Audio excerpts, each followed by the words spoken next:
Assalamualaikum warahmatullahi wabarakatuh. Shalom, selamat malam. Perkenalkan, nama saya Fransina Masinau, mahasiswa Prodi Pendidikan Bahasa Indonesia semester 4.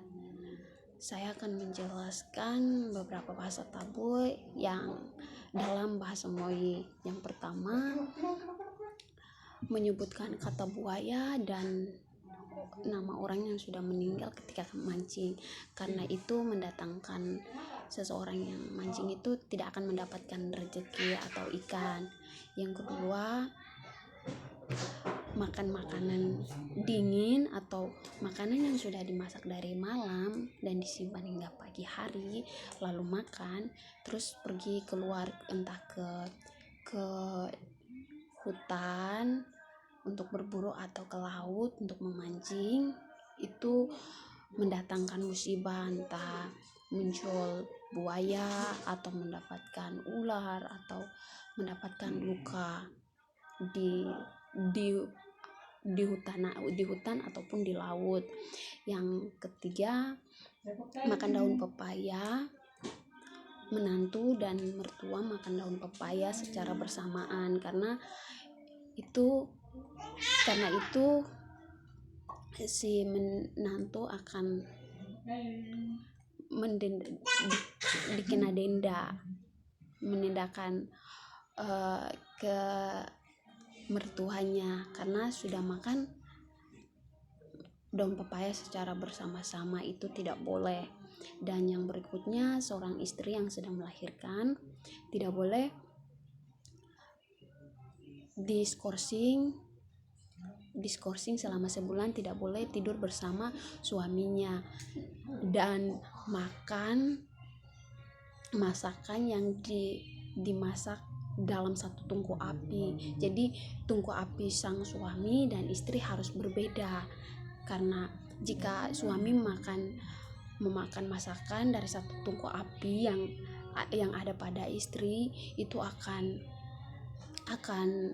mendapat musibah juga jika suaminya pergi mencari untuk memberi makan istrinya.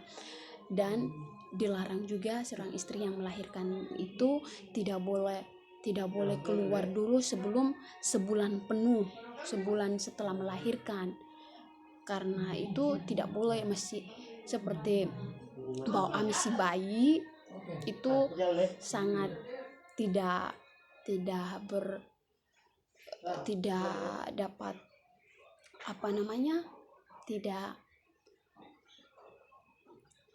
tidak boleh dilakukan karena itu belum sebulan penuh. Dan si suami juga tidak boleh makan dari satu tungku api yang sama, karena dianggap suami itu akan bodoh dalam membahas soal tentang berbicara tentang adat, misal mas kawin, karena si laki itu tidak pandai mengenal mata kain yang diberitahu sama tua-tua adat. Dan yang berikutnya adalah seorang menantu dan mertua minum teh di satu gelas, karena itu tidak bernorma atau tidak etis, tidak cocok, dilarang juga, sama seperti daun pepaya tadi, tidak boleh makan bersama, karena itu dikenakan denda juga. Si sang menantu akan memberikan denda kepada mertuanya. Yang berikutnya adalah perempuan Moi dilarang makan tikus tanah, karena itu tidak, ketika dianggap oleh petua-petua, di saat perempuan itu besar nanti dia akan seperti suanggi tua begitu, semacam itulah. Tapi itu pemikiran yang dulu, tidak zaman sekarang anak-anak muda ya zaman sekarang tidak peduli akan perkataan itu, dan memang benar tidak terjadi apa-apa. Itu pemikiran sebelumnya yang masih diterapkan sekarang. Dan perempuan juga tidak boleh diajarkan bahasa ilmu-ilmu semacam santet, tidak boleh, perempuan tidak boleh diajarkan seperti itu. Lebih khusus dipelajari lelaki, karena lelaki yang bisa mengetahui segalanya, dapat diajarkan, diteruskan kepada lelaki, tidak boleh perempuan, karena bisa jadi perempuan itu tidak kata salah satu petua, katanya tidak boleh diajarkan kepada wanita karena sudah dari sananya. Pertamanya, mengapa ilmu-ilmu gaib itu tidak diajarkan kepada seorang perempuan? Karena jika diajarkan kepada perempuan tersebut tidak akan mempunyai payudara, akan hilang menurut salah satu petua. Jadi itu tidak boleh diajarkan.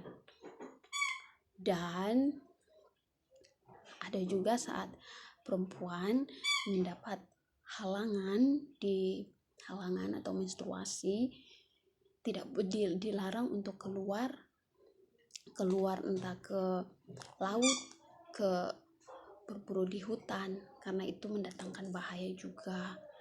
Mungkin dikejar ular, dipatok ular, atau musibah lainnya. Dan tidak boleh turun ke kali karena memang dilarang.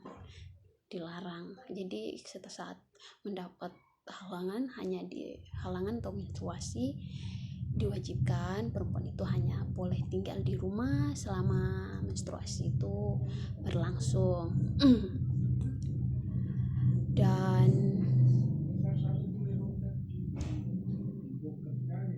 ya, sekian presentasi dari saya tentang bahasa tabu yang ada di bahasa Moi.